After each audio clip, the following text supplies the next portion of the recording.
Okay, here we go. It's I suppose it is. I suppose it is. I don't suppose you can hear the copyrighted music playing in the background, can I you? can just tastefully in the background. Just tastefully, okay. I'll turn it off in a sec, but I figure, let's get in the mood Yeah, here. get the headspace. Yeah, I believe this is It recording. looks, yeah, I got the Does record it? sign on my end, so we should be good. Hopefully it works Okay. out. Well, great. We've never done a space before. We're just figuring it out ourselves. Space before. We're just figuring it out ourselves. I figure this can be a time for people to kind of filter in, and we, as well as us, just figure out how to use space, and then we'll dive into things here pretty Yeah, soon. How was the drive today, it was Ethan? good. It was good. It was pretty fun. We had a surprise guest here in the city, a little folk filmmaker cameo that we were not expecting. Mm-hmm. So Nathan Cash from RC Films in Yakima made a little pop in. He texted us at like 5:30 and was like, "Hey, I'm like on your guys' side of town.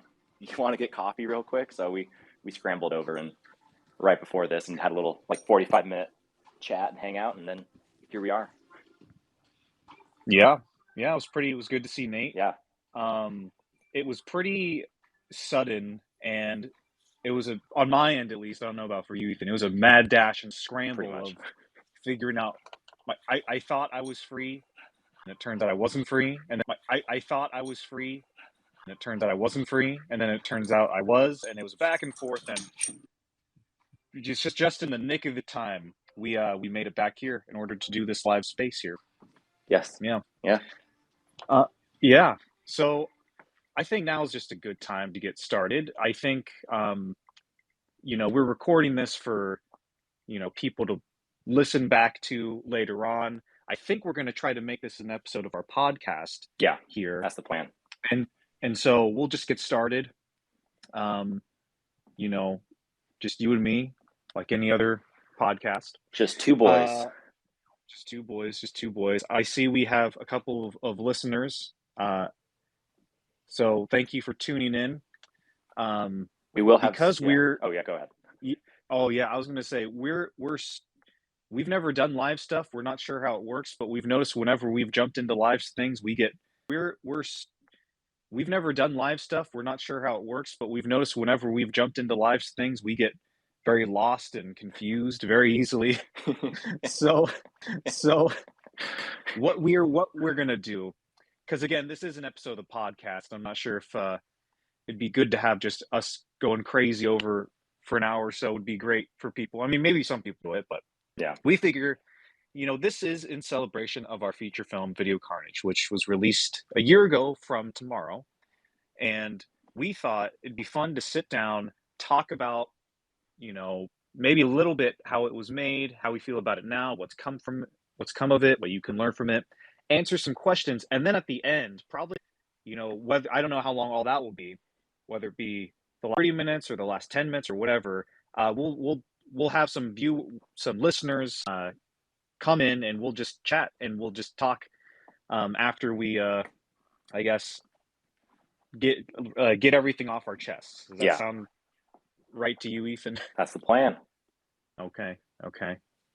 Well, when was the first time you remember Video Carnage? Like, what do you remember where you first were when I brought the idea up to you, or the premise or anything like that? I have to assume.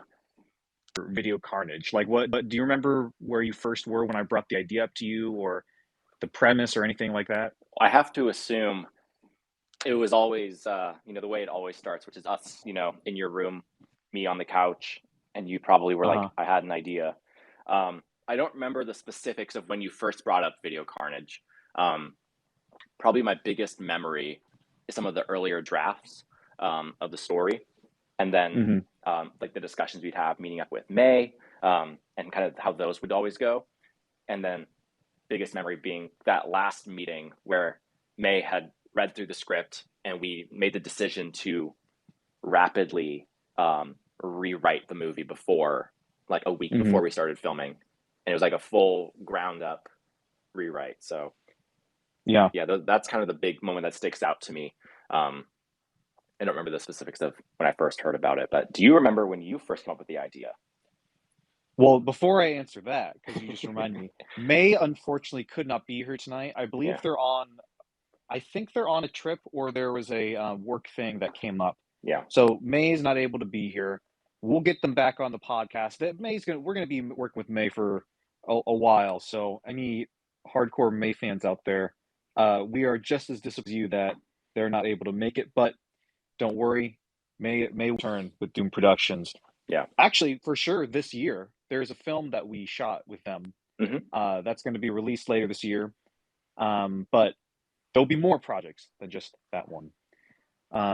Anyways, the idea of Video Carnage came about because, if you've seen all of our behind the scenes, we're going to try not to, you know, repeat any information that's already been out there. But briefly, the way Video Carnage came about, the whole idea was that back when 2020, Ethan and I weren't working full time.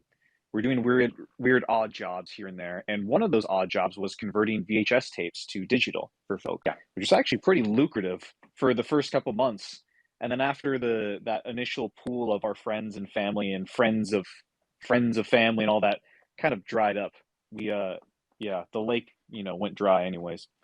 But in while we were converting tapes, I remember converting someone's like security footage that they had because I think Yeah. they're a psychologist or a therapist, Yeah. I remember and that. it was security footage of their office, just you know, in the corner of the room, kind of a fisheye, kind of not a fisheye, really wide lens, you can see the whole room, and it was just like that for 10 hours, of the tapes. Why she wanted this converted, I can't really remember. I think it was kind of because she didn't label all the tapes necessarily. Yeah. It was just in Uh, there. Yeah. and during the converting these tapes, so while we do this, we have to pretty much sit right next to the tape. We have to be at least in the same room to be aware of if something goes wrong, because then otherwise, you press the record button, you walk away. Why she wanted this converted, I can't really remember. I think it was kind of because she didn't label all the tapes necessarily. Yeah. It was just in Uh, there. Yeah. And during the converting these tapes, so while we do this, we have to pretty much sit right next to the tape. We have to be at least in the same room to be aware of if something goes wrong, because then otherwise, you press the record button, you walk away, 10 hours, you come back, and you realize after the first hour something went wrong, and 9 hours was just wasted. So you pretty much have to be in there by the tape the whole time. And so while I was in my room, as the tapes are going, it's very monotonous, very kind of can be pretty boring. Um, I was just kind of looking at the footage. I didn't often look at the footage, but I just kind of glanced over and was just kind of watching a little bit. And I saw, just a session or something. You can't hear any audio, but it was the woman talking to her client, and I was like, man, this would be a really perfect moment in a horror movie or a thriller for like something terrifying to happen for someone who's converting tapes to see something just wild on camera on tape, Hmm. and thus came the idea for Video Carnage, was just from converting tapes like our main character Mike. Very much inspired from real life. Yeah. Inspired by real life. There was a couple of different. I mean, we kicked around the premises around quite a bit. Hmm. Um, and as you said, the script was rewritten pretty drastically before we started shooting. And I guess the rest is history, I suppose. Yeah. um, it was a when I look back and think about Video Carnage, I think of how much fun it was in retrospect. Like at the time, I remember it being very drawn out and taking forever and just being burnt out for a lot of it. Yeah. But looking back, I was like, now I'm thinking about that time and just feeling like, oh my goodness, what a wonderful time. Um, a lot of free time, totally pandemic kind of. Not, it wasn't 2020 when we shot, but it felt very 2020 just to have a lot to do, not be very busy. The real commitment was to just making this movie essentially and dedicating to that full time for the most part. Which was totally new to Uh, us as adults, like outside of high yes, school or college. in a weird way, the pandemic, which is kind of horrible to say with all the things that have come along with it and all the tragedies and whatnot, but in a weird way, making this movie essentially and dedicating to that full time for the most part. which was totally new to Uh, us as adults, like outside of high yes, school or college. in a weird way, the pandemic, which is kind of horrible to say with all the things that have come along with it and all the tragedies and whatnot, but in a weird way, maybe morbid, um, it allowed us to live a life that It was a was dream. almost was almost a dream, which is, again, that sounds awful to say, but Yeah. it's true. As an artist, we had, because I was working out of school for the pandemic, and schools went into lockdown. And in that first initial period of that lockdown, I was getting paid to just sit home and call students for maybe a couple hours a week, not even a couple hours, maybe like an hour of my time a week for calling students, another 30 minutes of my time for communicating with staff members. But other than that, I was just home and getting paid to do that. Hmm. And I will never have a It'll never job happen as again. I as will never happen again. Never happen again. Which is and so if you're an artist, if you create things, that's such a great time to just stay busy and make stuff. And Video Carnage felt very born out of that kind of time period. Hmm. So yeah, so when I look back at it now, I think of, oh, this what a one so much we had, and what a I'm glad we made most of it, I think. Well, especially because at that period, pre-COVID, like we were supposed to make a totally different feature film, and then the day we were supposed to shoot, like I was Hmm. going to drive down to you, was when lockdown hit. So, Yeah. um, and then that kind of fed into, we made October, we made House. So it was kind of like, I don't know, those if those were the warm up, it felt like this we were hitting full stride. Like it was our best foot forward. It was yeah, I mean, again, it was like this really special time for us as filmmakers, where it was like nothing we'd ever felt. I feel like before we were making a movie, because there was no distractions, there was no work conflicts, there was no um, anything. It was just lived and breathed Video Carnage Yeah. for like 2 full months, 3 full months, and that was, Yeah. yeah, just a wild thing to do. And it came about, and like you said, I think that's a perfect way to put it. It felt like we were warming up with Oh Brother and House in October. Those were kind of like us discovering, really becoming more and more comfortable with the making a feature, because prior to Yeah, that we'd only been doing shorts for the most part. yeah, And so Video Carnage felt like, okay, we took 2020, we've learned about making a movie, a feature length movie.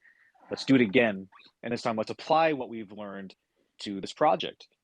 And that's really how a lot of our projects, I mean, I think, I don't know if anyone else can relate to this, but I feel like every if you have a solid filmography or a body of work, it's definitely there are projects that you'll do that feel like monumental projects, or punctuations, for lack of a better word, projects where it feels like everything prior has been culminating to that.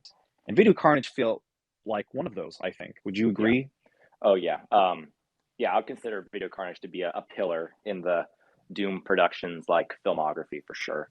Um, Yeah. whether or not people agree if it's the best or not, like for us, like in terms of like the practical filmmaking and Hmm. like cementing a skill, like it definitely felt like one of those, like, yeah, we had a confidence going into that one that I think carries through. Yeah. But yeah, I totally agree. And so I just look back at that time and that period, and the movie. I mean, we'd never done that much promotion for a movie. We never built up a release for a movie that much, or promoted it so heavily afterwards. We still haven't. No, And it talked about that, and how valuable it is to promote your work afterwards and have it scheduled out and do a full-fledged marketing campaign, almost, it felt, because I it's was still like post. our golden standard still. We talk about it all the time, Oh and yeah, and it's how and we always want to do it. and when the Rings comes out, that's we're gonna take a lot of cues from that. Yeah. But such a such a fun period. I remember the period of that time, or that time period, very, very fondly. A lot of great memories were made. And I mean, just being with May, being with Travis, meeting Bellamy, working on that project. I mean, it was just so much fun. Yeah, And it felt like a callback to like our earlier days of like, I don't know, it lives in my heart in the same place that like when we were shooting Righteous Hombres, like how fun that was, or any of like our Mr. Fiddle movies from mhm, way back when. Like those are like some of my favorite things we've shot, because it was a lot of fun just being on set with the crew. And I mean, it was a yeah, lot of the same people, but even with Bellamy being a new cast member, and the day we mhm, got to shoot with her was a lot of fun. It just felt yeah, like everything was just a blast, yeah, like a really great time. yeah.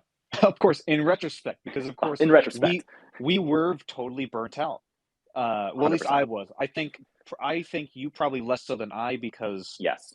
that's how, the director usually shoulders most of the burden on any project. So for the bell rings, you had it way harder than I did, Hmm. uh, and vice versa for Video Carnage or any other project we work on, depending on who's the director. Yeah. But when was the last time you saw Video Carnage? Do you So I remember? watched the commentary today, but the last time I actually sat down and watched Video Carnage was when we did the live premiere at your aunt's house. So the house that Hmm. Video Carnage was actually filmed in. I don't remember Yeah, when we did that. Was that during the summer of last year? that was during the summer. It was in July at some point, maybe the Yeah. second Friday or Saturday of July, something like that. Yeah. So that would have been the last time I saw it. Did we record the commentary prior to that, or was that Yeah. It was afterwards? prior. Okay. I think the last time I really sat down and watched it was that comedy, because when we did the premiere, I was so over the movie. I had seen it a bajillion times, and there's a period when, I mean, the movie like the back of your hand, and all you can see is its glaring flaws and things you wish you'd done differently. And by that point, it's like, you know, I mean, there was a lot of people at that screening too. Like It was a maybe packed house. it was 20 to 40 people. Does that sound Yeah. accurate? Like it Yeah. was a Like lot 30, of people, 35. Yeah. something around there. And so we're watching it with all the people, and I'm just like, all I can see is all the mistakes, and I'm feeling it. And a lot of them loved it. A lot of them, I mean, even if they hated it, they weren't going to tell me because I'm right there in the room. And that's an awkward, that's always just as worse. I'd almost rather have people go, "Oh my goodness, that sucked," rather than them just politely saying, "Yeah, that was good. It was good. Yeah. Good job," or whatever. Fronting. Yeah. Um, and that never happened. If anybody was feeling like that, they did a great job at masking it. But I was just so self-conscious of the movie, and I was just like, "Oh my gosh, I wish, yeah, I wish I had done a lot differently." And so I haven't seen it in a long time. I was gonna watch it in preparation for today, but just with how the day planned out, it just didn't work out.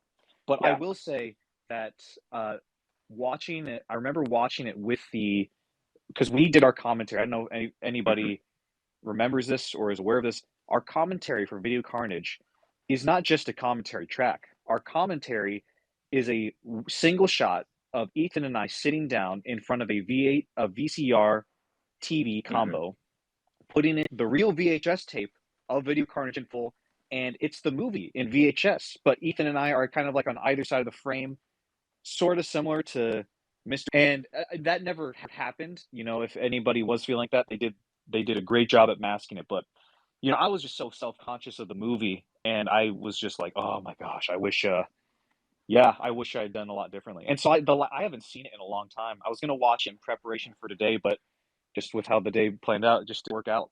But I Yeah. will say that, watching it, I remember watching it with because we did our commentary. I don't know if Hmm. anybody remembers this or is aware of this. Our commentary for Video Carnage is not just a commentary track. Our commentary is a single shot of Ethan and I sitting down in front of a V8, a VCR TV Hmm. combo, putting in the real VHS tape of Video Carnage in full, and it's the movie in VHS. But Ethan and I are kind of like on either side of the frame, sort of similar to Mystery Science Theater 3000, kind of, but it's Hmm. not that exact thing. But if you want to see the movie in VHS form, it's there on our channel in the commentary, which I actually think that's the definitive. I think that's probably the best way to watch the movie in a It's weird good. way.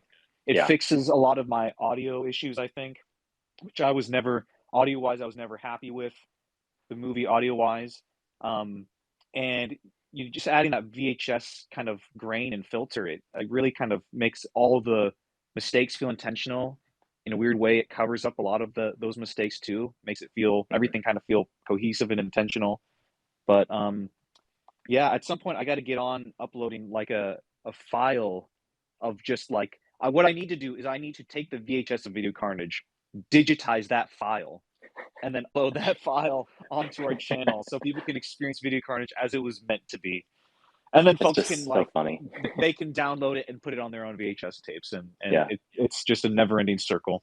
The back and forth from VHS to digital to VHS to it's gone. That movie has gone through is just incredible It because it there's really like is. because we shot like nothing. All the VHS footage that you see in that movie is real VHS footage. Like Hmm. we didn't do any like digital filtering. So it's like we would film it on a handy cam, and then we would like digitize it, import it, and then we'd be sometimes refilming it again, and it's just a whole cycle. So it Oh just never yeah, ends. It's yeah. beautiful. It's how we prefer it. We're huge fans of VHS. Who If you isn't? couldn't tell from our movie, yeah, I know who isn't. The superior format for watching a movie. But Yeah. in all honesty, that kind of retro vintage technology, we love it. And Video Carnage, in a weird way, is kind of like a love letter, but also like I guess tribute to VHS tapes and VCRs and converting and all that thing. And I guess before we kind of move on to some questions that were sent in, I Hmm. want to, I guess, really quick, again, try not to repeat ourselves or make this uninteresting or boring. What do you, I guess, Ethan, what do you Hmm. think from the overall experience, whether it be the movie Yeah. itself or the everything around the movie, what do you think went well? What do you think we could have done better? Yeah. And what can people learn from Video Carnage? Yeah. I think what went really well was just the level of planning and scheduling that went into it. And not to say that every went as planned. A lot of days didn't go as planned for a number of reasons. But just we had the schedule set up in a way where even if like a very real case was sometimes like May had something come up, and so we had an actor that couldn't make it to set, so we'd have to then replan our day. But the way we had our scheduling like on a spreadsheet was it made it very easy for us to be like, okay, we can't do these scenes. What scenes can take their place? And it made it so that we didn't really lose a lot of filming days, um, and have to just totally cut them and take a loss. It became a okay, we can't do this. What can we do? And so most of our days were still very productive. Hmm. So that was great. Never really, we didn't lose momentum a whole lot. It was always kind of just a change. I mean, obviously, my view of that is different from yours again because you're the one having to actually jumble the schedule and make sure everything works. And as the director, that's never the easy part. Um, Yeah. so I know that I have the privilege of saying that's something that went well when you might feel differently. But I'll let you explain that if you feel that way. Something we could have done better. Oh man, that's a good question. Again, it's been a year, so I'm trying to think back on because now it's kind of rose tinted lenses a little bit on the Well, experience, even though I know. Oh, you can I say. will I will say what could have done better. I was never ever well, two things. The script was never. I think I should have taken more time on the script. There's story wise. That's what I was kind of thinking. Yeah. There's some things that I'm really not happy with. And at the time, we felt this kind of sense of pressure of like we got to shoot this quickly, which Hmm. is how you grow is shoot a bunch of stuff as quick as you can. Kind of like what Dan's doing with his 12 features. I mean, Dan, by the end of his 12 features project, he's going to be not that he's not like I'm not saying like he's a bad filmmaker. He's a great filmmaker, but he's going to be so much better at the end of Hmm. that 12 features project because whenever you want to improve or grow at anything, you got Yeah. to do it over and over again. And so, in a way, Video Carnage was kind of like that. At the time, we've been just in the habit of shooting things as quick as possible and as fast as possible. And I really wanted to shoot it quickly. And so, because of that, the script was kind of I think the script got to a solid maybe third draft or so, but it should Hmm. have gone for a couple more drafts. I really should have hammered some things out more. I'm not entirely happy with everything in certain sections of the movie, which I mean it might work for you, but certain stuff doesn't work for me. Yeah. And so more time on the script is something that I would have done differently, as well as the audio going Yeah. into it. And there was a question that was sent in about this, so I won't go over it too much, but I will say because of filming the movie, um, I had planned to dub the movie, and I wanted to have a month long of editing it so I could really have fun and mess around with the sound design of the movie, which is something I really loved doing. I was looking forward to it, but by the end of shooting, I was so burnt out. I just didn't have the energy and stamina to spend another month editing the sound. And so instead, what I did was I cobbled together the sound and the dubbing for the movie in about a week or so and just, call it. Because in my opinion, if you have no juice left in the tank, it's better just to finish it quick, get it over, rip off that band-aid, and then move on to that next thing. Take what you learned and apply it to the next thing. So going forward, what I would have done, because I was very adamant that we were going to dub the movie from the very beginning. And so we didn't have any microphones on set, right? Yeah. So No, we had if nothing. even if I was planning to dub a movie in the future, always record scratch audio, even if Hmm. it's on just a Zoom recorder or separate or something that's just not your camera on camera mic, because your on camera mic is not the best recording device for getting good clean audio. So that's one difference I would have made. That's something that I plan to do going forward in the future. Just if you plan to dub a movie, make sure that Yeah. you record good, clean scratch audio, because that would have really come in handy when I was burnt out. Because then I could have been like, well, I don't have to dub the whole movie. I can just use the scratch audio instead. And, but anyways, we learned from that. Um, and now we're better filmmakers because of what, what's something people can learn from Video Carnage? Man, Again, don't the make. movie itself, our experiences around it, production, what's something people can learn? Well, I mean, I think it's a good example of we had kind of taken these movies that we made before it as warm ups again, but like going for that bigger idea. Um, I don't know, like I don't know, maybe that's not such a great one. Trying to think. Some of it's stuff that's like stuff that's coming to mind right now is very like us specific. So I'm trying to be a bit more take a step back, Yeah. looking at it. But While you uh, think, I will say that the promotion is a huge thing. I yeah, I know I've said this before, but I'll say it. If you releasing your film online for free, whether it be YouTube, Vimeo, wherever, um, do not do a huge marketing campaign prior to the movie, because when hmm, people are browsing TikTok or Twitter or Instagram or YouTube and they see a preview for something that looks awesome and they want to see it then and now. They want to know where to yeah, find it. They want to see it then and now. They immediately. And if it says, coming out in a month, coming out in a couple of weeks, coming out soon, even, it's not going to, they're not going to remember it.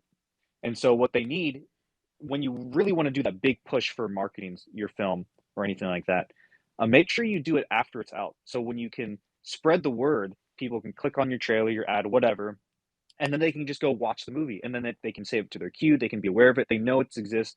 For some reason, that helps people if it's already there, because when you think about marketing your project prior to its release, that's a very hmm, theatrical marketing kind of thing.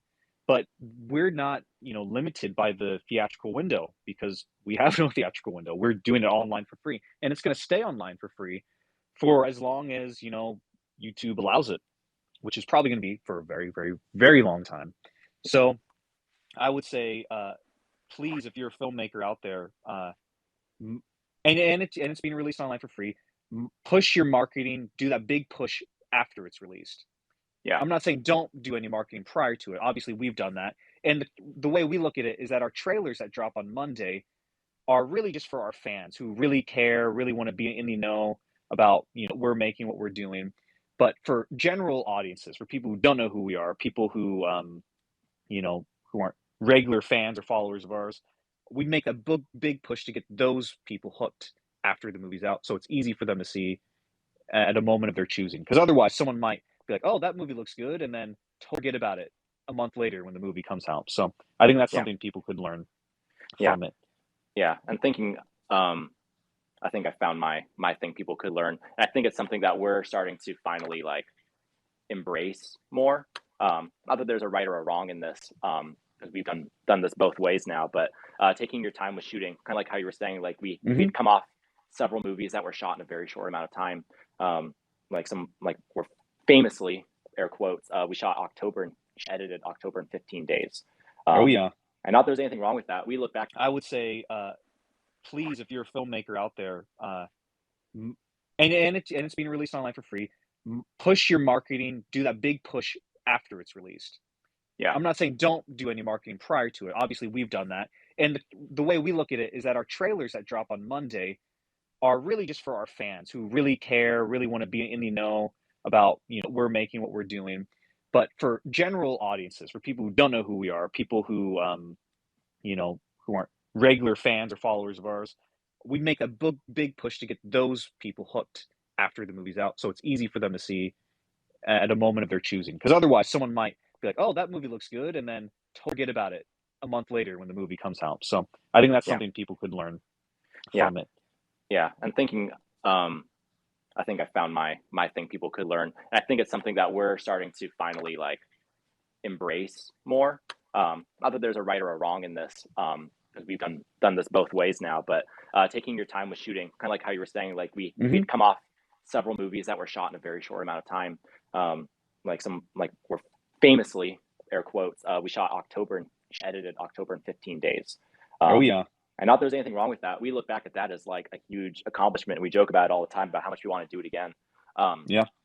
but I think we're kind of entering a phase now where we're seeing the value in taking a longer time to shoot a movie and work on it and give it more time, more sustained energy. So Mm-hmm. and letting yourself make adjustments and changes through the fact that you have more time. And that probably would have let you iron out some of those things that you weren't as happy with, Oh story yeah. wise, technically, all that. Letting yourself make adjustments and changes through the fact that you have more time. And that probably would have let you iron out some of those things that you weren't as happy with, Oh story yeah. wise, technically, all that. Um, yeah, I think knowing when at least is an appropriate project to take your time on, and when is it a project that you uh, it's okay to shoot fast. Like we know Yeah. Wild Boys are always going to be shot pretty quick, but then there's going to be like La Danza, The Bell Rings, and those are the ones that we know like it's okay if it's not out a month after it was shot. Yeah. Yeah, There are times to shoot really quickly and fast, and there's times to take your time. And I I consider like Video Carnage, that's like a film where um that's definitely a film that I rushed through it. Well, not even rushed, but I really wanted to get through it quickly. mm-hmm. And so coming off of that and Two Little Ghosts even from last year, Ladon's is completely opposite. It's, I'm looking at actually the organizing sheet right now, and I have a big Mount Everest of footage I got to grab in. I'm not rushing myself because I know I got all the time in the world.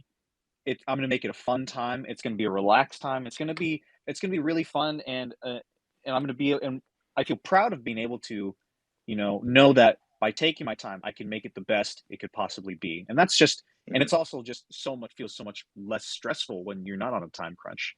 Um, and in a way, it leaves room for other things because I wouldn't necessarily have time to shoot Wild Boys making Video Carnage, but shooting La Danza, where there's a month in between shooting days. Oh yeah, I got lots of time to work on lots of other projects. So super duper fun. Um, Anything else on Video Carnage you want to say before we answer some questions that were sent in? I think we should just hit the questions. Okay, let's do it. Yeah, So this one comes from Charlie Rogers.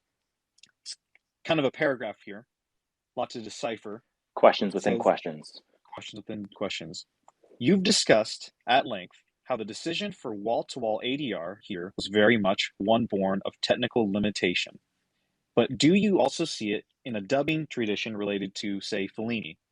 If so, do you feel like your choice to include a pair of massive pop songs throughout the movie was related to this sort of experimentation with diegetics?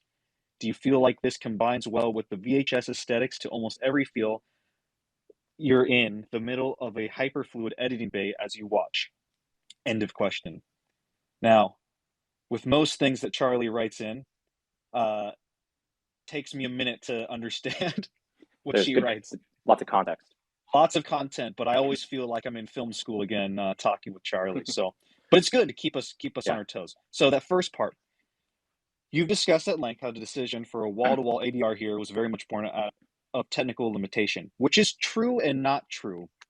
Um, I would say it's true that it's technical limitation because of the mics that we own, getting that clean, crisp sound on set for or on location, I should say, for no budget filmmakers, that's a very difficult thing to do. I mm-hmm. like movies to sound clean. I like good quality audio, right? But Yeah, our mics aren't up to par.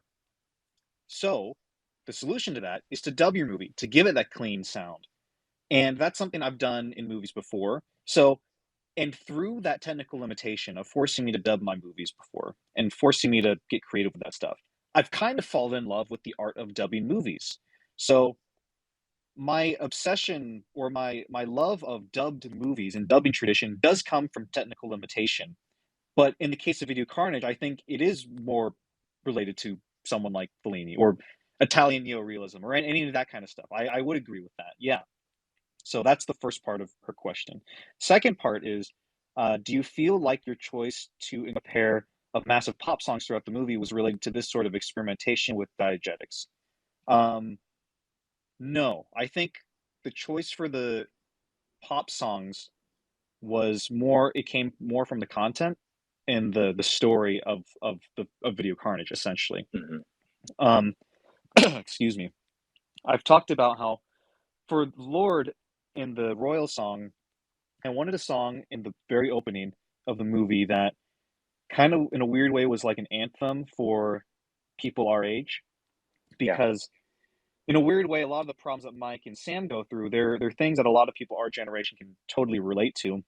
And so I kind of wanted to almost unite people and be like, this is a song we all like, song that we all love, and would kind of unite people. Not unite, that sounds kind of overly sentimental or cheesy, but we kind of, Mm. you know what I mean? Like a song that everybody our age kind of is hooked on and we like and we kind of Hmm. remember and almost feel nostalgic for, because it puts us in that time and space, and everybody feels differently about the song, but I think most people our age are aware of it and remember it and have feelings about it one way or the other. Now, that's not to say everybody loves it. I know there's people who don't like Lord, but I'm generalizing here. Like if you start playing Bohemian Rhapsody, right? If you sing the opening lines of that in public, there's lots of people will just start singing it along with you, and that there's lots of songs that come around every generation to do that, that will hook people and everybody kind of remembers. So that's kind of why I chose Lord, but also it had to fit the mood of the movie. It also, the song also had to fit the themes and the content of the movie as well. And I felt like Royals just checked all those boxes. Um, Maybe there's another one that would fit better, but that's just for me what fit really well. Sail Hmm. was kind of a similar thing. Sail out because I had heard that covers version of Sail years and years whenever that artist released it, and I was like, man, this sounds like a great trailer song. And so, in a weird way, I had this trailer stuck in my head for years and years and years, for like 6, 8 years, and I was like, oh, one day I'll make a movie and I'll use that song as a trailer, and Video Carnage just happened to be that movie. And Royals actually, or not Royals, Sale was not in the movie at first. I don't know if you remember this, Ethan. That Hmm. scene when Yeah. Sam goes, Nancy fucking Drew, and puts on their cap and like goes and is, you know, that was a score Hmm. that was Yeah. right there. And And it isn't that? worked fine. Oh, yeah, it's on the soundtrack for the Yeah, movie you if you can go under our still listen YouTube to it. channel. Yeah, you can listen to it. It's the track called Nancy F and Drew. That was in the movie there.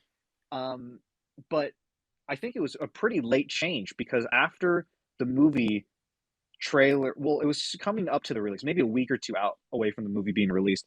I was like, you know what? Let me see how this feels if I drop that song in. And for whatever reason, it just hit differently and it hit better with that song in it. So I decided to keep it. So Sail wasn't originally in the movie, but it was in there because it was in the trailer. And I thought, what would happen if I put it in the trailer?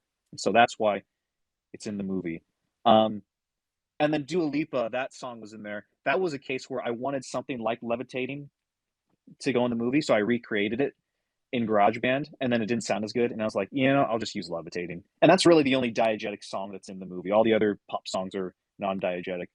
Um, but I just needed something that felt really happy, and I think Levitating came out that year, or maybe the year Hmm. prior. I can't remember It was exactly when it pretty dropped, new. but it was a new song at the time, and I was like, that song just makes me feel happy, and so that's how Mike needed to feel at that moment. So I put that in.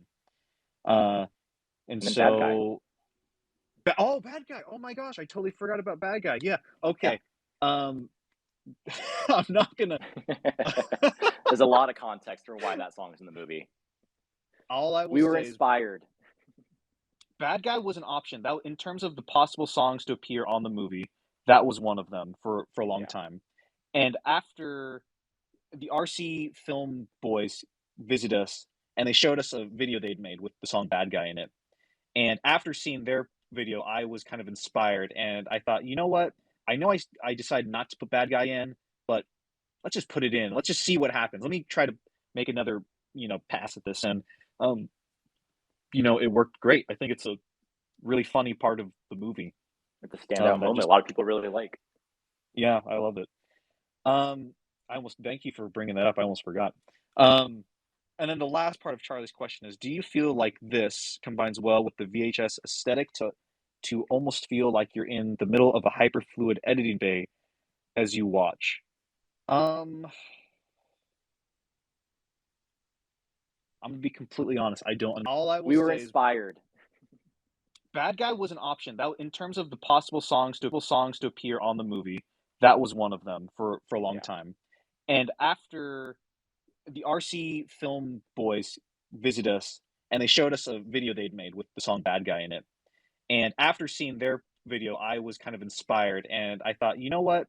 I know I decided not to put Bad Guy in, but let's just put it in. Let's just see what happens. Let me try to make another, pass at this. And, um, it worked great. I think it's a really funny part of the movie. It's a standout That moment. just, A lot of people really like. yeah, I love it. Thank you for bringing that up. I almost forgot. Um, and then the last part of Charlie's question is, do you feel like this combines well with the VHS aesthetic to almost feel like you're in the middle of a hyperfluid editing bay as you watch? Um, I'm gonna be completely honest. I don't understand that part of the question. I think I'm gonna be completely honest. I don't understand that part of the question. I like half understand it. I think it's an I half interesting understand it. idea, but I want to answer it, but I don't fully understand it. Do you feel like this combines well with the VHS aesthetic to almost feel like you're in? So the play with the music, diegetics yeah. and the sound, does that combine well with the VHS aesthetics to make it feel like you're in a editing bay as you watch? I kind of get To it because be it's like it's VHS, like because you're. I mean, I almost see it as like because we're watching your character hmm interacting with a video medium yeah. by digitizing tapes and watching tapes.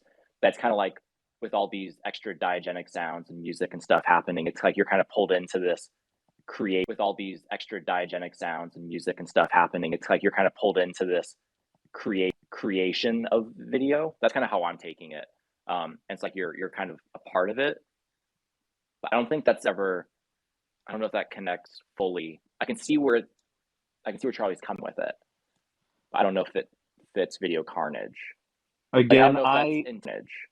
Like I don't again know if that's I intentional or not, or like if that's the reaction Charlie gets, I think that's great.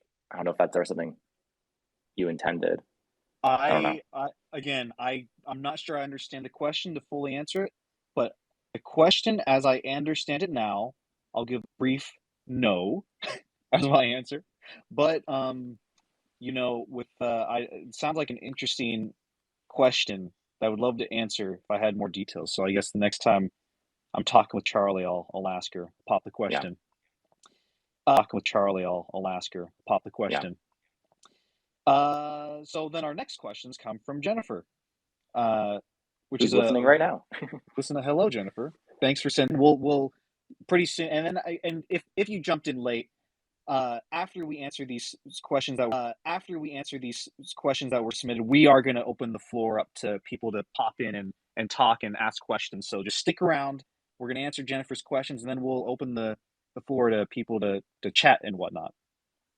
So first question: what keeps you two motivated to make films, Ethan? I just think I would go insane if I didn't make movies. Like I was thinking about Uh, this. Like if I was like told, like if I had to pick a full time job and there was like no time to like plan a movie how we do it right now, or even how we did it back, a year ago or whatever with like Video Carnage, where we had tons of mhm, time. It was like our full time job. Uh, if my life wasn't like that, or working at 40 hours a week, 80 hours, whatever, and I had no time possibly at all to make a movie, I feel like I would still steal one shot a day and like just a slow route and slowly mhm, assemble a movie. It's beyond like hobby. Like I think in movies now. So like yeah. the motivation comes out of the like it's my soul language at this point. Like some artists they get their thoughts out through painting, some do it through writing. I get my thoughts out through filmmaking. My mom was actually sharing this with my fiance last week because she was over for dinner. I work with kids, so my mom was sharing a story about like when I was really young in elementary school and I was struggling in school. My mom was like telling how I said like don't know how to get my ideas out or something like that. Like I was like having such a hard time like getting my ideas out of my head and I couldn't figure out the way to do it. But once I found filmmaking, that was when it like clicked for me, like through cameras. First it was through photography and then it moved on into filmmaking. Like that's where it's like my ideas can finally like get out of my head in a way that like satisfies me. So filmmaking is a Mhm. language for me that I it's like would I ever quit speaking? I don't like no, I have to do it. Yeah, that's a very I I romantic I answer, I but I agree, but I would say the way I would put it is, I've yeah, tried to not make movies. it's like would I ever quit speaking? I don't like no, I have to do it. Yeah, that's a very I I romantic I answer, I but I agree, but I would say the way I would put it is, I've yeah, tried to not make movies, like to take a break, and I just can't. It's a yeah, compulsion. hmm Just simply put, it is a compulsion. hmm I can't explain it, but it's not my choice, you yeah. know? Not my choice. We were put on Something this earth else. for this reason, Yeah, I suppose. I suppose. Uh, yeah. Next question. I suppose. Uh, yeah. Next question from Jennifer. What are your guys' views on how film affects society? Oh man, Jennifer dropping all the bombs today. How do films affect society? Yeah, this is And interesting. there are I a mean, lot of questions here.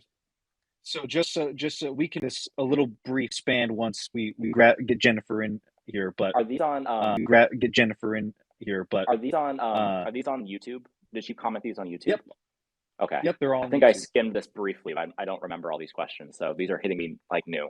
Um, I should have thought about Thomas these S ahead of asked time. this question too. Thomas I S asked the remember same that. question, Yeah, I think. I sent an email with this. I think. I sent an email with this at one point. Um,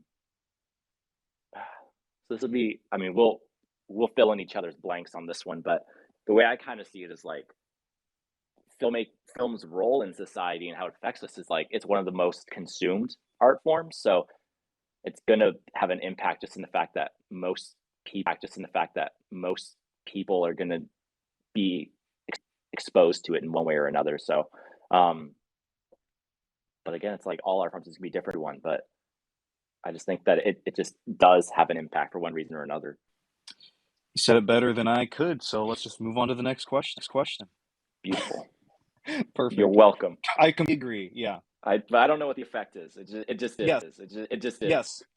I'll add that. I don't know what the effect is, but there's clearly an influence and effect on society. I just don't know what it is. I'm not I'm not a person, so yeah. I'm not the person Took to the ask words for right out that. of my mouth. Yep, yep. Okay. Do either of you get any inspiration from books, other films, real life, etc.? It's a good All of question. it. All of it. I would say I feel more inspired by real life and books than I do other films, generally.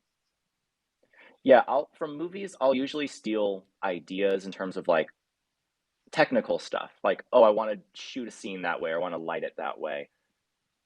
I mean, I think there are like plot points I think that just are common to replicate that may be in other movies, but like I've made plenty of things that like people have asked like, "Oh, did you get the idea from this movie?" And it's like I've never seen that movie in my life. But yeah, so I would agree overall. Like life and books, I think come from the heart place of the story or the movie. But Mhm. from other movies, it's usually more technical. Yeah, yeah. But that's not always the case. If I'm influenced by another movie, it's usually on the form, like the medium itself is Yeah, like it did yeah, this thing. I want to do something like that. Um, yeah. but yeah, yeah, But also music. Music's a big one. I think yeah, I get a lot of ideas from music. yeah. I ditto. That's something where I whenever I listen to music, I'll like think of a movie scene in my head that'll go along with it, or Hmm where it'd fit, or what kind of movie it would be in. So yeah, absolutely, Yeah, music is another huge one. yeah. Yeah. Uh, Okay. you want to read the next question? Yeah. So, what are your views on films with strictly following screenplays versus entirely improvising and the mixing of the two? uh, a good movie is a good movie, no matter how it's made. Yeah, Unless a movie is more than unless that involves like hurting people. But if it's improvised versus screenplay, it's whatever works. I mean, Matt Johnson hmm and Dan and Joel, they do some great jobs at like improvising feature films. And then there's other filmmakers out there who are pretty strict with their screenplays, and that's equally as good. It's just as good. So I Yeah. think for us, I am definitely more of a script person, but for something like Wild Boys, like there's no way we could script any of that stuff. So No. it's got We to can be have ideas improvised. going in, but Hmm. yeah, so So much of it's day of. yeah, I agree. So yeah, want to Yeah. read the next one? Yeah. How great a role does music play in your films? Oh, Yeah, we were just touching on oh, that. There we are. We circled back. yeah. Um, Uh, Huge. Music. Uh, Sometimes it's almost a crutch how much I feel like I like to use it. So, like in bell rings, I've been learning to dial back on the use of music. Um, but music is just awesome. I mean, you have a great experience and I think a position to talk about it as someone who composes a lot of music for us. I mean, yeah. most of our movies as of the last couple of years have been entirely scored by you. Music. I like music a lot. I wanted to be a musician when I was in middle school. So I feel like I'm a great like collector of hobbies and passions, but I'm not great at any single thing. Music is one of those. Is like that's another one of my things I care about deeply. And how great a role. I mean, it's huge. It's I can't state it enough how big music plays a part. And because I make Hmm. all the music in my movies as of now, I'm scoring stuff for the La Danza before I've even shot in it.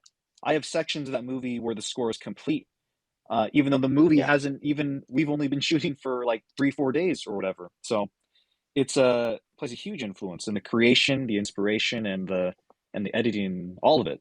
Yeah, Hmm. really, really Yeah. big. All right. Do you have any criticisms and or hopes for the film industry? My criticism is that we're not in it, and my hope is that we will be in it. No, I'm joking. Say Uh, no more. I Say mean, no more. criticisms. I mean, like any industry, there's problems of misogyny and racism and sexism and lack of equal pay and opportunities and abusing its workers and people in general. All of that stuff, but I'm not sure if that's particularly unique to the film industry. That's Um, all industry. Powered breeds inequality. Yeah.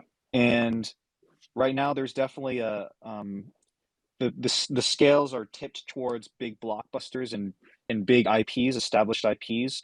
There's not enough room for smaller movies, but it's exciting because something like gee, I'm trying to think of a streaming movie. Kimmy just came out or whatever, that the Steven Mhm. Soderbergh or whatever. Like Yeah. that was a that's a great like case for streaming movies and three. That's Um all industry. Powered breeds inequality. Yeah.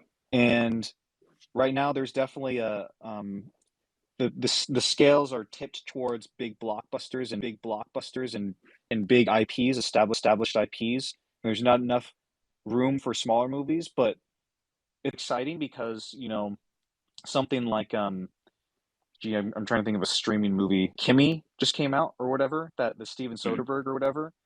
Like Yeah. that was a that's a great like case for streaming movies, and those lower movies still exist, but and there's an avenue for people to see them.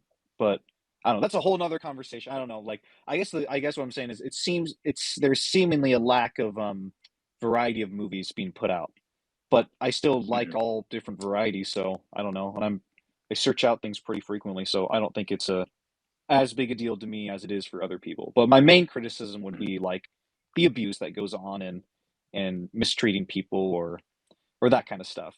Um, Yeah. Hopes would be that it changes and Mhm. more of those opportunities would come up for people to get into it and it become a more less damaging industry for folks sacrificing their Mhm. mental and physical health and all that.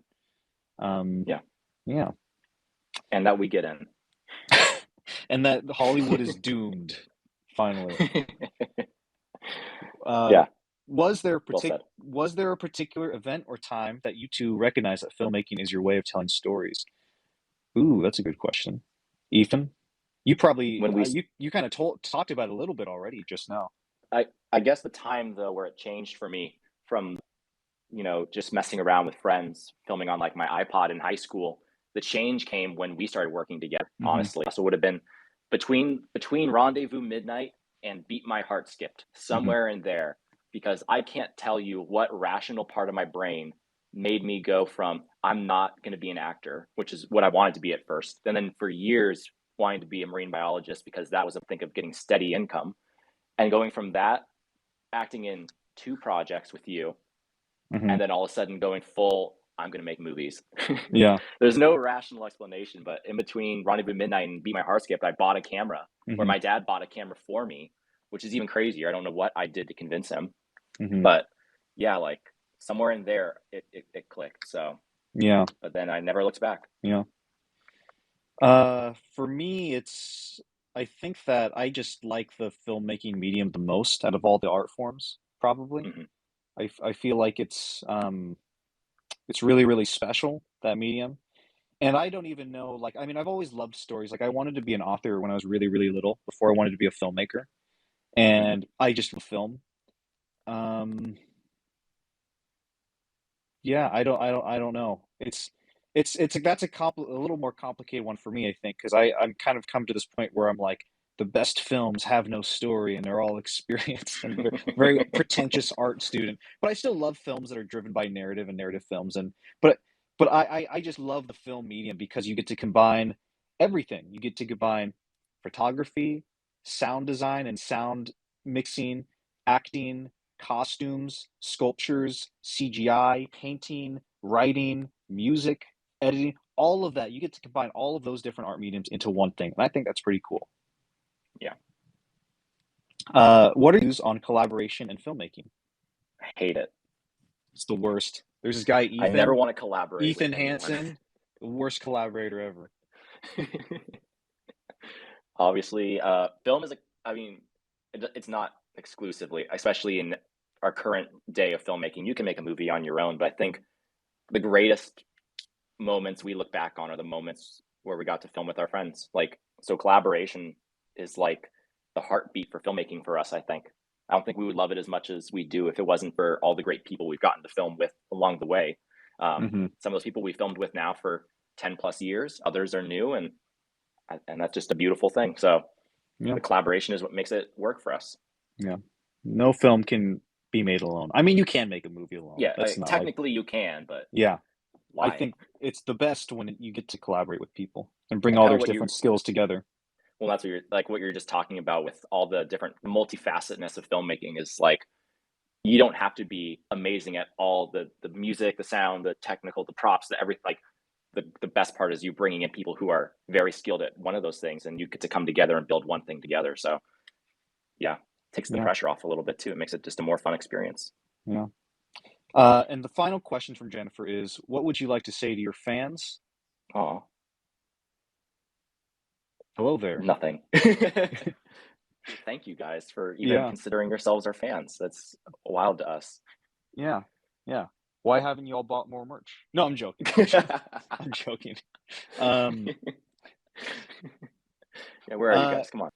The best part is you bringing in people who are very skilled at one of those things, and you get to come together and build one thing together. So yeah, takes the yeah, pressure off a little bit too. It makes it just a more fun experience. yeah. And the final question from Jennifer is, what would you like to say to your fans? Oh, Hello there. nothing. Thank you guys for even Yeah, considering yourselves our fans. That's wild to us. yeah, yeah. Why haven't you all bought more merch? No, I'm joking. I'm joking. I'm joking. Um, Yeah, where are you uh, guys? Come on. I would just express my gratitude and just thanks for all the support we've gotten because it's pretty wild and cool that we're able to put out a movie and thousands of people are able to see it. That's pretty awesome. Yeah, never did we think that would be the case. So Yeah, it's a cool thing to experience. yeah. So our final question that was submitted was from Dan, Dan the Danny boy. man. Is this a promotion for Video Carnage 2? Sunglasses, mic face, because it feels like it. I might be wrong though. This one is pretty easy answer. Well, brief answer. This is not a promotion for Video Carnage 2. Sorry, No. but I will. If maybe not everybody's aware, talk about it with the RC boys a little bit. But um, one of the when we did our Oscar movie, what was it called? The Crescendo. music one, Crescendo. You haven't Still seen it haven't yet. seen. I haven't seen it yet. I also haven't seen our documentary we made. What was that See you one soon. called? Which was filmed. See you soon. Which was filmed during Video Carnage. Yeah. Okay. Yeah. I haven't seen any of those.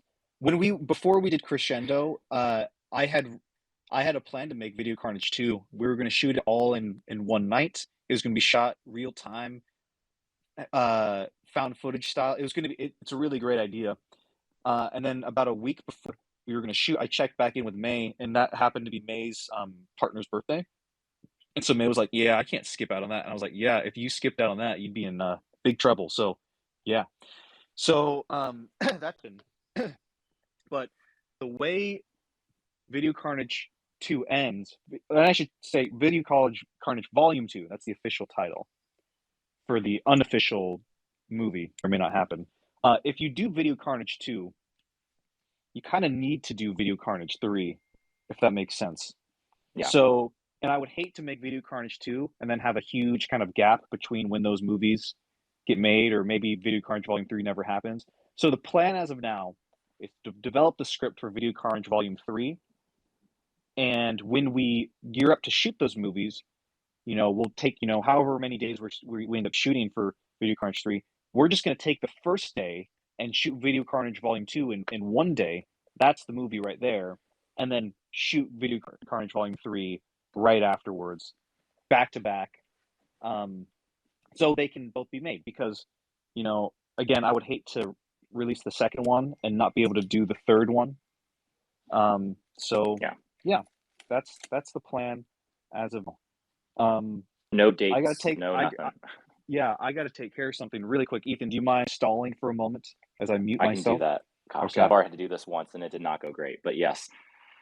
Hello, everyone. Caleb, I see you've joined us. Don't fret. We will be posting. We've been recording this, so this will be next week's podcast for all of you guys to listen to in full. So don't. Oh, and he left. Great. Thanks, Caleb.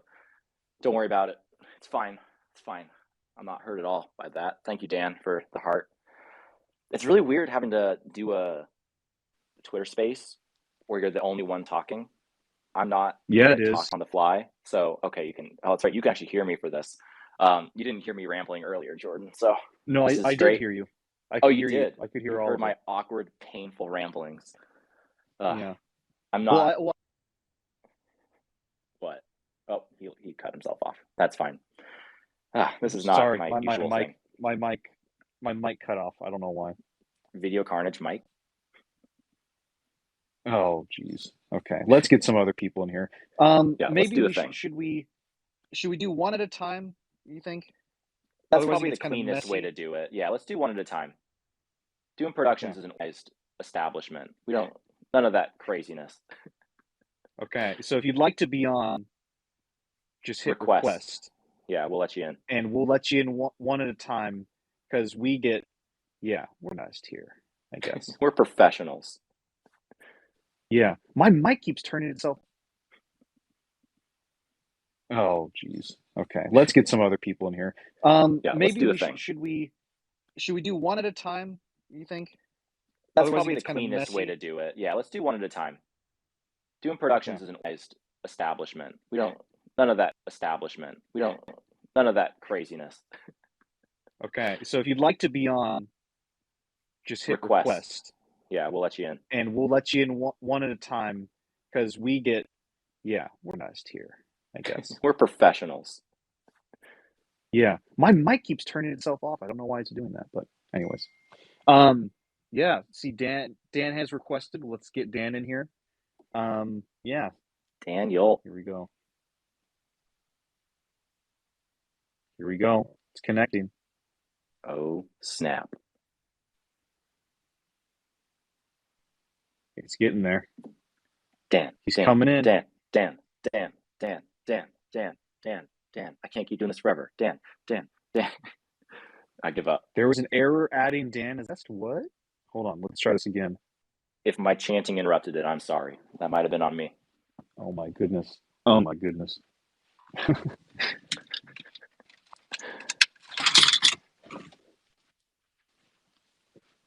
Well. Here we are. Well. It says there's an error. I don't know what's happening. Here we were saying we were the most organized and professional. I know, it's really How wrong we were. It's embarrassing. How far the mighty have fallen. Come on.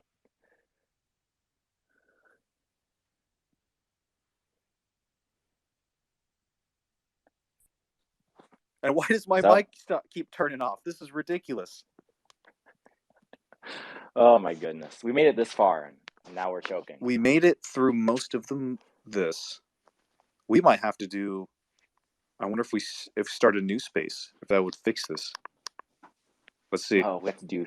Hey, 3 parts, just like potentially the Video Carnage trilogy. Yeah. Wow. Oh, there he is. That's wild. Oh, do we got if this was 922 Films, we would be there'd be like 85 people speaking at one point. It would be like Charlie, me, and Matt all like synchronizing, saying a bunch of crazy shit. So this is definitely a little bit more organized. We're trying to limit the chaos. Let the chaos flow. A little bit. Yeah. This ain't no 922 Films Twitter space. Yeah. Come on. There was a Folksal Making Fridays that happened earlier, and it was just like nutso energy. I was bummed I missed it. Yeah. Anyways, Dan, do you have a question? Or a comment? Yeah, announce Video Carnage 2, you fools. Do it. We just did. Do it. I primed you guys. I was like so ready. Do you think, maybe a better question will be, will Video Carnage 2 tentatively be shot before the end of 2023? Like, do you think in the next 2 years, you think you'll do it? Ooh, that's a better question, I think. It probably won't be shot this year, that's for sure. Got it. But I don't see that likely. But at the same time, because obviously these would be ones that I'd be spearheading, right? Yeah. So in a weird way, even though I'm shooting La Danza, I do have more time. I could see myself doing another film within this period. I don't know. I think if it was going to happen, it would happen within the next, I don't know, 2 years or so.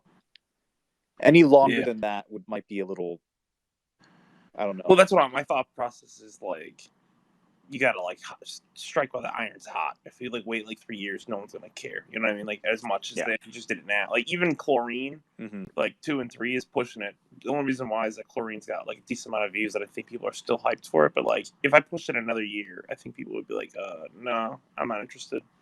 Part of my hesitation too is it's not even hesitation, but there's so many other films I want to do, and I've already made Video Carnage. So it's kind of like I want to do something new and different. So it's kind of it's but at the same time the idea is so good because prior to this year, honestly, it was looking like it probably would not happen. In fact, I said the only way Video Carnage 2 would get made is if someone else directed it, which I meant for a long time. But now after getting this new idea, I was like, oh my gosh, it's not even hesitation, but there's so many other films I want to do, and I've already made Video Carnage. So it's kind of like I want to do something new and different. So it's kind of but at the same time the idea is so good because prior to this year, honestly, it was looking like it probably would not happen. In fact, I said the only way Video Carnage 2 would get made is if someone else directed it, which I meant for a long time. But now after getting this new idea, I was like, oh my gosh, I'd got to do this one. So yeah, I don't know. Yeah, I think that when it comes to creating at least a sequel, because I've done a couple sequels this year, I think that you can do something new within the framework of something that you've already done if you remix what you've already done. Yeah. So I think like there's a way to still create a new film that feels like you're in a totally different territory without it, with it still being a sequel. Well, that's part of what hooked us on. That was the whole hook of Video Carnage 2. Was initially the idea was like we thought about what if we did a mystery, found footage movie, a found footage horror murder film, and then I was like, wait a minute, what if that was the Video Carnage sequel? What if the Video Carnage sequel was a found footage movie? And then that was the idea that was like, oh my gosh, now that we put it out there, we can't like not do it. So we'll see. So, because you said it was like something you could shoot in one day, and you said that Video Carnage 3 is like, is that something you'd want to spend a really long time on the third film, or would you want to shoot that in a very short amount of time as well? I'd probably want to shoot it in a month at the most. Yeah, a month at the most. Gotcha. Yeah. I see you guys this year. That would be cool. That'd be cool. It'd be neat. I don't know. think it would be. Only 922 Films endorses this.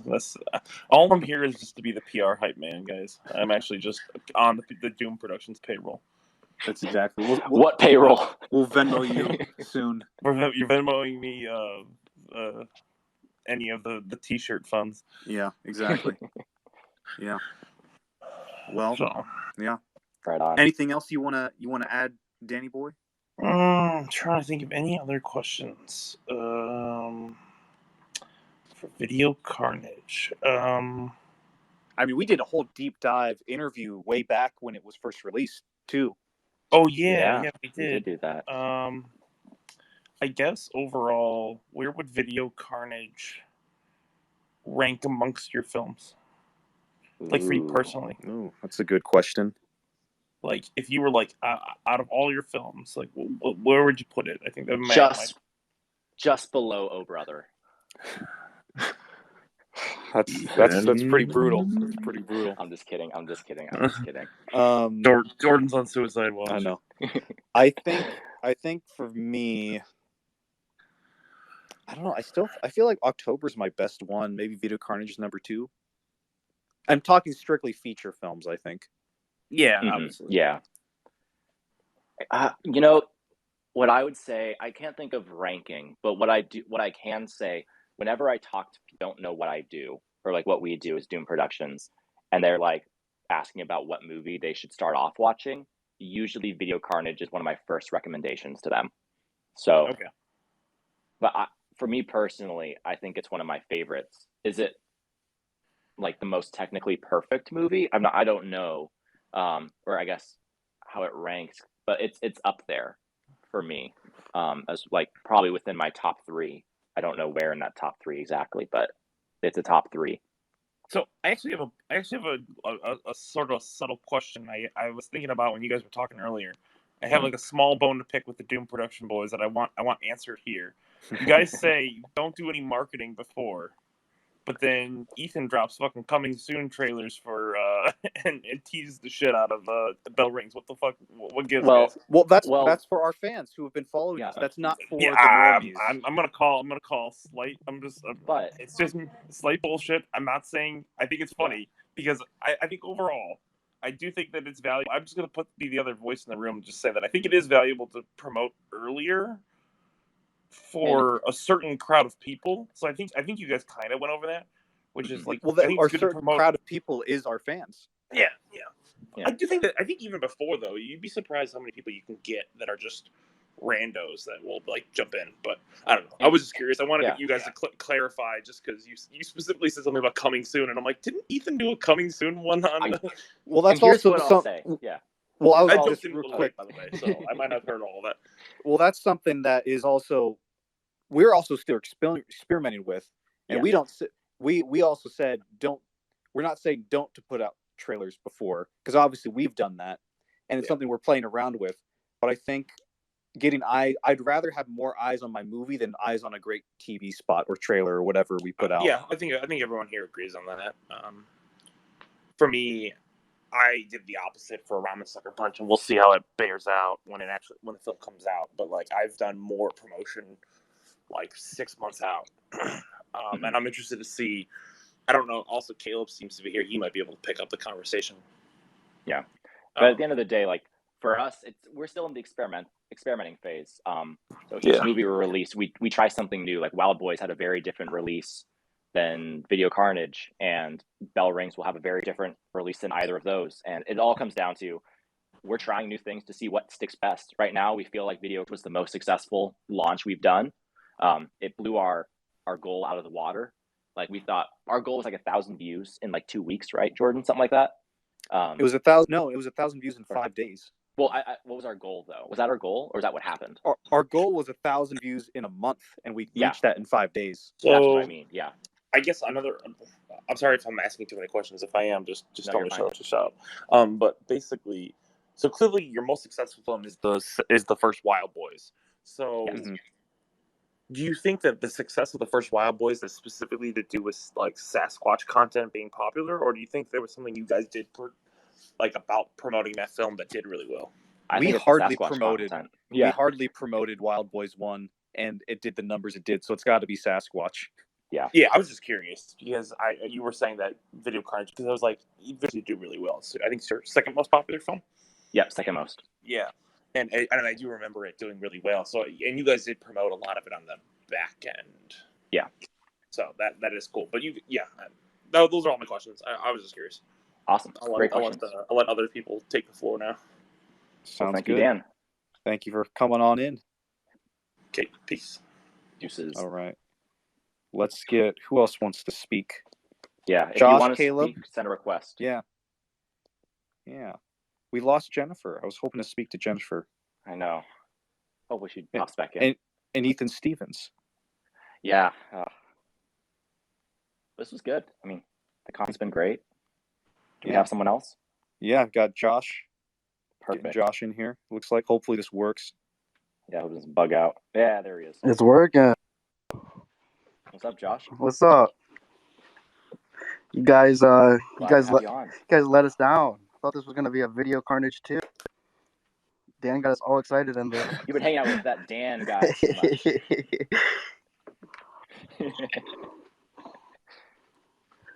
But All right. yeah, I got a What's your question. question? Yeah, I got a question. So you guys have been sitting on this for a year now. Have your opinions changed on the movie? How do you feel after a year out from Video Carnage? Ooh, Jordan, I want to hear you talk on this. Well, I feel like I would have a better idea if I'd seen the movie, because again, I haven't seen it since probably like June of 2021. Yeah. So I haven't seen it in almost a year. But my last memory of it is of watching it with the commentary. And when I watched it for recording the commentary, I remember thinking, oh, the VHS kind of thing makes me feel a lot better about the mistakes in the movie, the things that I didn't like. So I guess, I don't know. A year out, I mean, it's really hard for me to say because I haven't seen the movie, but next time I watch it, I'll be sure to share my thoughts, I suppose. Ethan, what do you think? You haven't seen it in a long time too, so I haven't watched through it. I have clicked through. I've watched a couple scenes here and there. Sometimes I just like to go back onto our channel and watch old stuff, but I usually don't have the time to watch a whole feature. So I'll click through some of my scenes I remember if something catches my eye. I watched about a quarter of the commentary this afternoon while I was at work. I just had it playing in the background while I was working. So that was pretty neat. And then throughout the year, I'll listen to the soundtrack just because it's a vibe. But in terms of how I feel about it now, again, how it always goes for us, and I assume this is similar for a lot of filmmakers, is the director is the one who is the biggest critic of the movie. So your view of Video Carnage is a lot harsher than mine probably is. Just like my opinions of The Bell Rings is going to be harsher than anyone else's, because you're the one who's, leading the charge. So any mistakes is on you as the director. That's how we always feel about it. So all that to say, again, I really love Video Carnage. I look back on it fondly, and I'm proud of it. So, and I've never felt not proud of it, even through all the technical mistakes I know are there. In terms of as a cinematographer, I guess I'll wrap up this long-winded thought with, as cinematographer, it's one of my favorite things I've made in terms of how the movie turned out look-wise. I think Video Carnage looks way better than it has any right to be, considering how I think there were some days I definitely could have done better. I'm still very proud of it. And it's like between Video Carnage, Doom on the Doorstep, and Bell Rings, I think those are some of my favorite looking movies that we've ever done. So, yeah. Yeah. Cool. That's awesome. Yeah, I always think it's interesting to look back at your work after you sat on it for a while, and I think I don't know, tend to look at it differently, but Yeah. Yeah, I have one other. Just like my opinions of the bell rings is going to be harsher than anyone else's, because you're the one who's, you know, leading the charge. So any mistakes is on you as the director. That's how we always feel about it. So, all that to say, again, I really love Video Carnage. I look back on it fondly, and I'm proud of it. So, and I've never felt not proud of it, even through all the technical mistakes I know are there. In terms of a cinematographer, I guess I'll wrap up this long-winded thought with, as cinematographer, it's one of my favorite things I've made in terms of how the movie turned out look-wise. I think Video Carnage looks way better than it has any right to be, considering how I think there were some days I definitely could have done better. I'm still very proud of it, and it's like between Video Carnage, Doom on the Doorstep, and Bell Rings, I think those are some of my favorite looking movies that we've ever done. So, yeah. Cool. That's awesome. Yeah, I always think it's interesting to like look back at your work after you sat on it for a while, and I think I don't know, tend to look at it differently. But Yeah. yeah, I have one other thing because I brought this up before when we didn't have you guys around, and I've always wondered your logo. I don't know if you guys, I don't know if I've ever or if you guys have ever talked about it, but what's the concept behind the Doomed logo? Because is it a Cthulhu thing? Because that's kind of like cool to me if it is. It's kind of a mix. Yes. Well, I'll say yes. Yeah, I mean, it is a Cthulhu thing first and foremost. Nice. Because it was inspired by our film Doom on the Doorstep, and that I'm a huge fan of H.P. Lovecraft. And our name came out of that. And that's where, and that movie was my attempt at like a Lovecraft kind of thing going on. So, and our logo and our kind of new vision for what we wanted to be came from Doom on the Doorstep. So, yeah, I'll just say in short, yeah. Nice. Yeah, I always wondered. I wasn't sure if it was, but that's super cool. I'm also a big Lovecraft fan. Yeah, it's good. Good stuff. Yeah, good stories. Good, terrifying fiction. I love it. Yes. Oh yeah. Radical. I have another question. Okay. Shoot. Yeah. So the audio, the dubbing is probably the most controversial part of that film. Just based on its reception, I think from people, some people loved it, some people didn't. Do you like regret dubbing it, or do you regret not spending much time on dubbing it, or do you feel like as time has gone on, you feel more good with how you dubbed it? I was just curious on the dubbing process and how you felt about it now having more time away from the film. I don't regret dubbing it because going about the way I did, I learned how to dub better. Pretty much. What I regret is not having a backup plan, which I think was the main thing that screwed me. If I had dubbed it with a backup plan, how you felt about it now having more time away from the film. I don't regret dubbing it because going about the way I did, I learned how to dub better. Pretty much. What I regret is not having a backup plan, which I think was the main thing that screwed me. If I had dubbed it with a backup plan, that would have been a whole lot better than just being like, I'm gonna dub it no matter what, with no like other option. Like I really forced myself into a corner, and that's what I think I regret. And when you say that, when you say backup plan, I think what you're meaning is like better scratch audio. Better scratch audio, yeah. Got it. Sorry, my wife is like half asleep here. We're taking a nap at the hotel, and then we're doing the rest of the Myrtle Beach trip back home tomorrow. Nice. Oh, right on. So I'm probably gonna peace out. I just wanted to ask those questions. Good job, guys. Great movie. It's one of my favorites of yours. Yeah, thanks. Appreciate you stopping by. Thank you.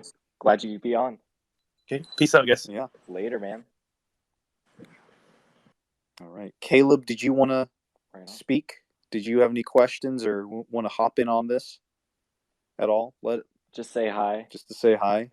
If you don't respond, I'm going to assume you're at work and you're like listening to this at the Dairy Queen drive-thru or something. Do you want to maybe have one of the people in the drive-thru come on and ask a question? They might be interested. Or maybe not. Yeah, maybe not. We should have a Doom Productions Blizzard made. Do you think we could have like a brand deal for Queen ever? It's got black food dye in it, obviously. Yeah. It stains your teeth. And like some green. Yeah.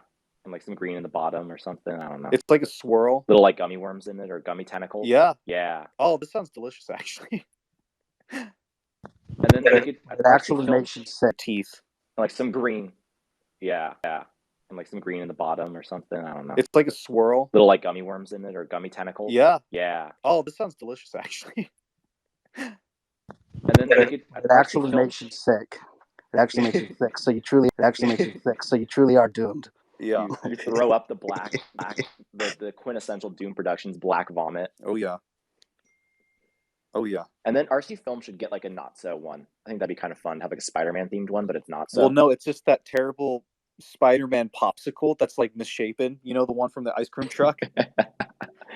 I think that fits the aesthetic of not so well. Like that sums up Sam so well. Like that popsicle. Oh yeah. Oh, I like that. That's good. That's real good. Yeah, Caleb's probably at work though. Yeah. I'm assuming. Well, Caleb, which is totally fine. Caleb, thank you. Thank you for being here. That's great. We appreciate you. I think we'll probably wrap up pretty soon here in a couple minutes. Josh, do you want to? I don't know, any other questions or any other things you want to share or talk about? You have the floor. Yeah, I have the floor. I mean, I don't know. I guess I just wanted to say I'm really excited for the Danza project. Like, I think that's gonna be super interesting. Can't wait to see that. So, do you guys plan on doing more superhero stuff? Anything inspired by DC at all? Because that's kind of taken from X-Men, right? Yeah. It's with superheroes. Yeah, I think so. And not necessarily adapting properties or like heavily inspiration, but just the idea of like superheroes or like powers. I think that's such an interesting concept to do, and it's so in the pop culture and people want to see it and they're interested in it. It'd be fun to do a version of that would never get made by a big studio. That's something that's interesting. Exactly. Yeah. That's why I was on Ryan that like the idea of a no but. I mean, that's what RC did, and just to see it's cool. I think it's something in a way. It's part of pop culture. It's Kevin Smith. That was his thing, and I think I don't know. There's something about it that it's like very close to the heart of the majority of people, and they can get with it. Yeah. It's a fun place to play around with that world, and it's so yes, there will be more hero stuff. I think there's a couple ideas I have where it involves people with powers, but Ladon's is like the main focus as of now in terms of superhero stuff. Sweet. Yeah. I mean, I congratulations on the anniversary, guys. Like, that's awesome. It's a nice podcast, getting to hear about it and all that. So, yeah, thank you. Yeah, thank you for stopping by. Cool having the interactive element. Like, this has been really neat. Yeah, there was the technical difficulties, of course, came with Twitter Spaces, but that was you could almost see that coming. It's worth putting up with. This has been fun, actually. We might do this again. Nice. Yeah. All right, I'll probably hop off here then. All right. That sounds good. All right, man. Well, thank you for popping in. We'll probably wrap up here, but thank you. All right. Keep watching in the future. Later. Well, that was fun. Well, yeah, this was great. This went pretty well, all things considered. Yeah. I don't know how we're going to be able to get this. Nice. Yeah. All right. I'll probably hop off here then. All right. That sounds good. All right, man. Well, thank you for popping in. We'll probably wrap up here, but thank you. All right. Keep watching in the future. Later. Well, that was fun. Well, yeah, this was great. This went pretty well, all things considered. Yeah. I don't know how we're going to be able to get this audio down so if you're listening to this on Spotify, we figured it out. If you're listening to this on Twitter, we did not figure it out. There's got to be a way. There's got to be a way. We'll figure it out. Anyways, Yeah. just in case this is at the end of a podcast, thank you for listening, everyone. Hope you enjoyed this episode of the podcast live for the first time. If you like this episode, make sure to support our channel. Give us a like, a share, a follow, whatever. It only takes a couple seconds out of your day, but it means a whole lot to us. Thank you for listening, and we will see you next time.